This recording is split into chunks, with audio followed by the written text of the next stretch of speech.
Bueno, muy Sobre gracias. todo Orlando, sigue usted.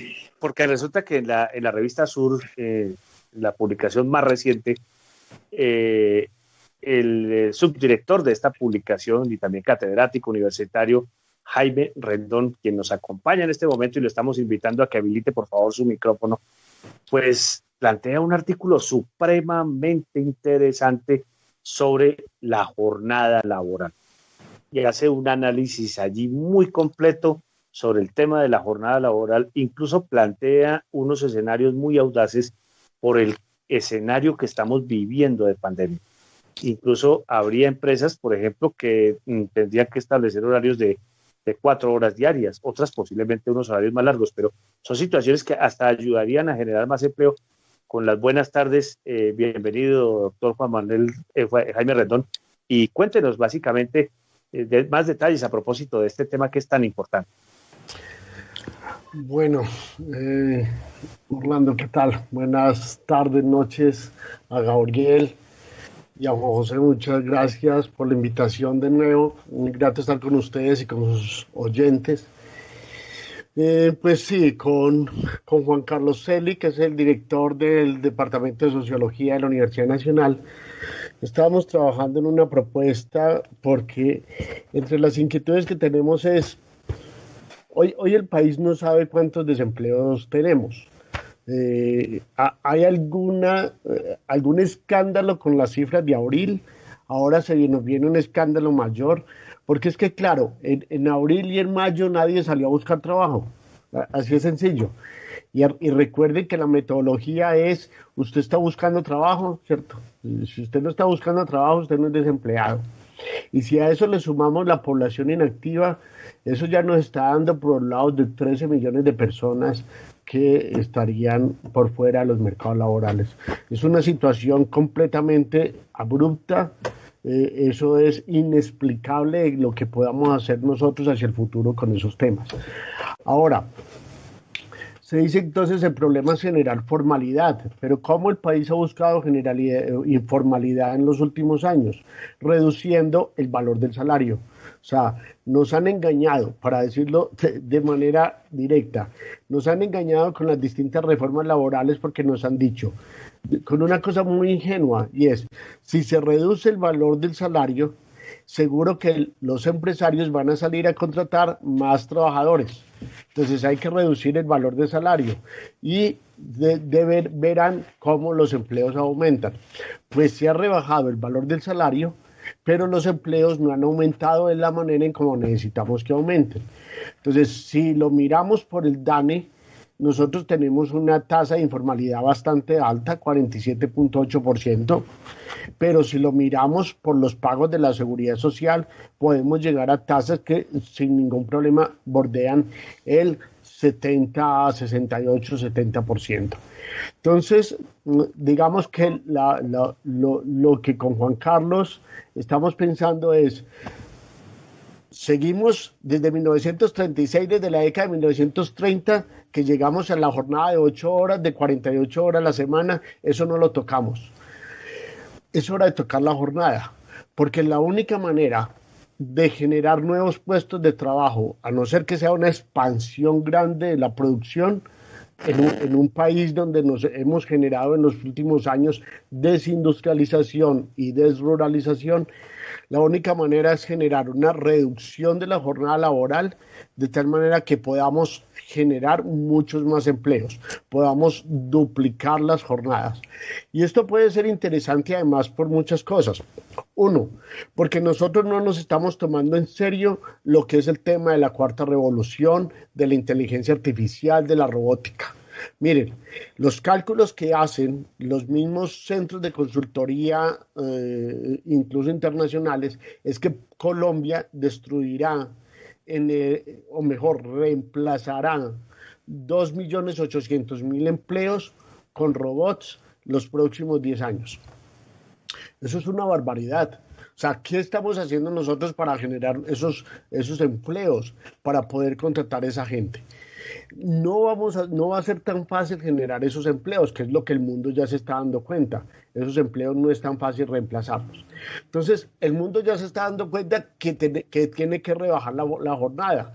De hecho, los grandes países de la OCDE tienen una jornada que va de 34 a 37 horas promedio, ¿cierto? A 37 horas, con un promedio de 35 horas a la semana. Y ya en América Latina, el mismo Ecuador tiene una jornada de 40 horas.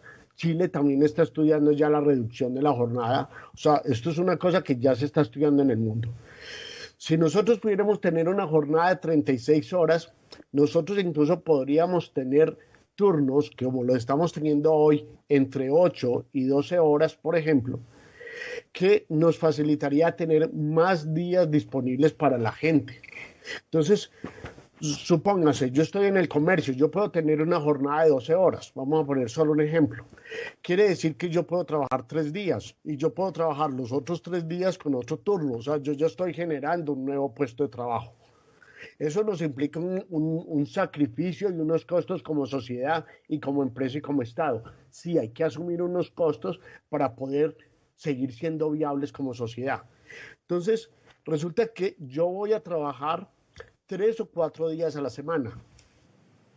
Lo que el susto es que se nos caiga la productividad.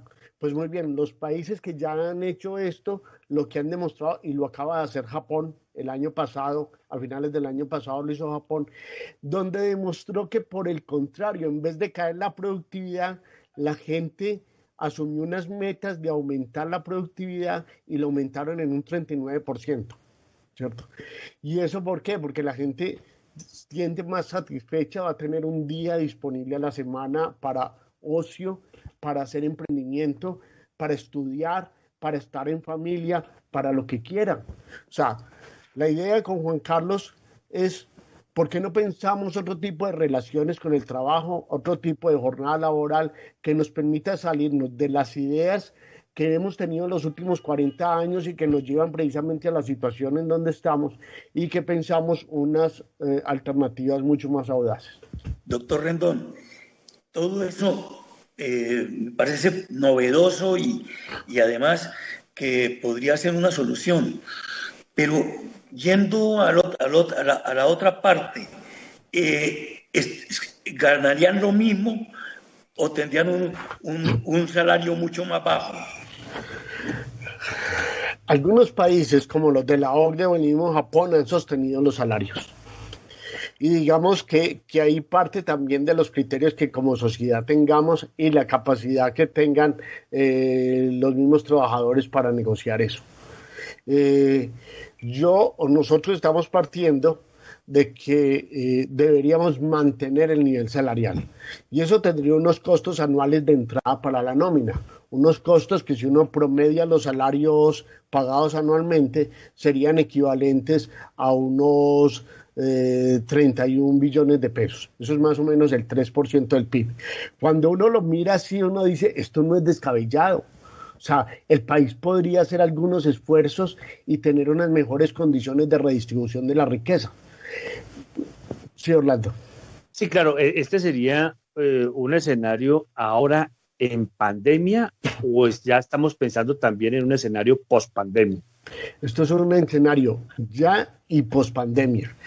Los países, digamos, permítame decirlo con esta expresión, los países serios, los países que se están pensando la vida y el futuro con seriedad ya lo están haciendo. O sea, no seríamos ni los primeros en el mundo, o sea, lo estamos haciendo. Los países en América Latina ya lo vienen pensando, como están pensando el tema de la renta básica, ¿cierto? Porque el tema de la renta básica también habría que meterlo también en la discusión. Y es, ¿cómo estamos pensando en la redistribución del ingreso? ¿Cómo estamos pensando que la gente pueda tener un trabajo, que la gente pueda tener un salario digno del que vivir?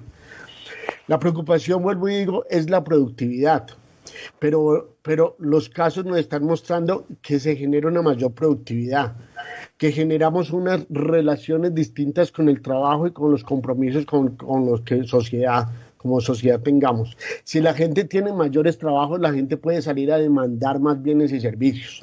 O sea, es que nosotros somos un capitalismo muy extraño. Nosotros somos un capitalismo que juega a pagar poquito.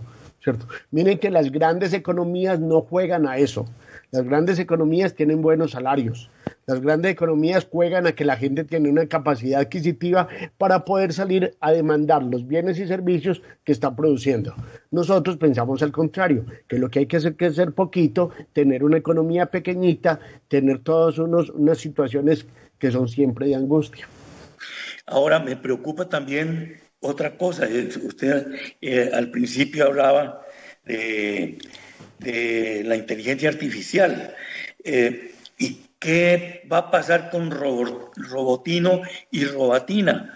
Es decir, porque esos también van a llegar, claro, van a ser costosos, pero ellos no piden aumento de salario, ni comida, ni nada. Claro, es que el frente de la inteligencia artificial es que ya la tenemos y cada vez la vamos a tener en mayores proporciones, o sea, a eso no nos vamos a poder negar y no nos vamos a poder negar a elementos muy interesantes que están apareciendo con las nuevas tecnologías, el blockchain, la robotina, como dices tú, es que todos nos criamos con Hanna-Barbera y robotina, ¿cierto? Y los supersónicos. Entonces, esos son temas que ya están, o sea, ya los tenemos, o sea, no nos podemos seguir negando a eso. Y es más fácil tener un robot que una persona. O sea, la industria automovilística ya se mueve con robots, pero son robots para la para la calidad de vida de los empleados que hay en planta, ¿cierto? Si uno se mira, por ejemplo, cuáles son las experiencias de la Volkswagen, de la Toyota, con toda la robotización, son además los robots al servicio de la producción, pero también al servicio de los trabajadores que hay allí. Entonces, ¿qué hacer con los trabajadores que no se pueda tener? O sea, entonces, lo que están haciendo los países es generando posibilidades de aumentar a través de la reducción de la jornada, aumentar más puestos de trabajo, primero. Y segundo elemento, como la sociedad no puede generar los empleos, y ya lo sabemos, no se puede generar los empleos para eso, entonces tenemos que generar unos procesos de renta básica para que la gente pueda tener un ingreso para poder vivir. Pero usted sí ve que haya voluntad política en Colombia para poder sacar adelante una iniciativa tan importante como esta que está mencionando. No nos olvidemos que estamos en un país agiotista, si se quiere, como por tradición. Aquí siempre lo que son conglomerados económicos han buscado siempre a mantenerse muy fortalecidos y hay ciertas iniciativas de pronto a las que no les caminan mucho.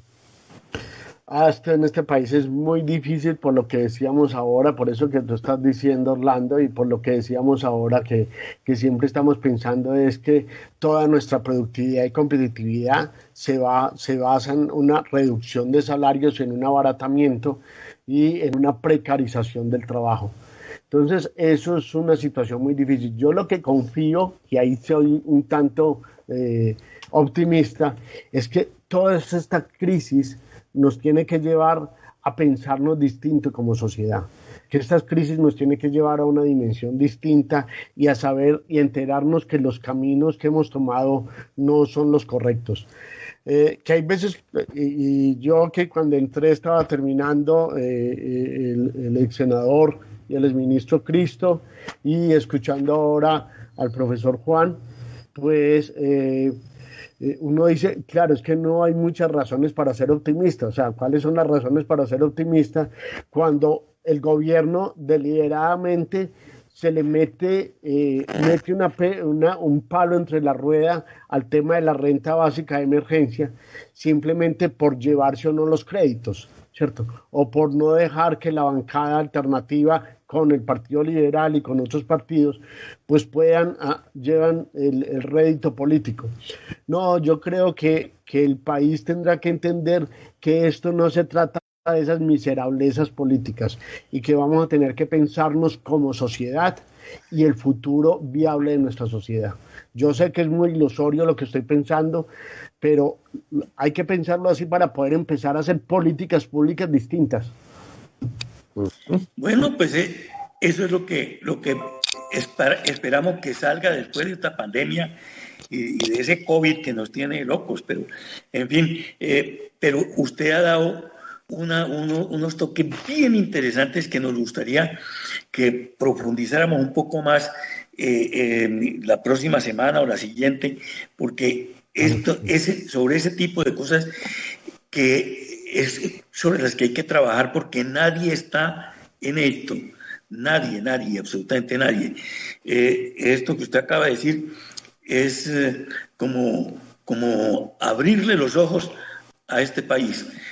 Pero bueno, eso es lo que tenemos que hacer en Colombia, porque ahorita Orlando se va para México.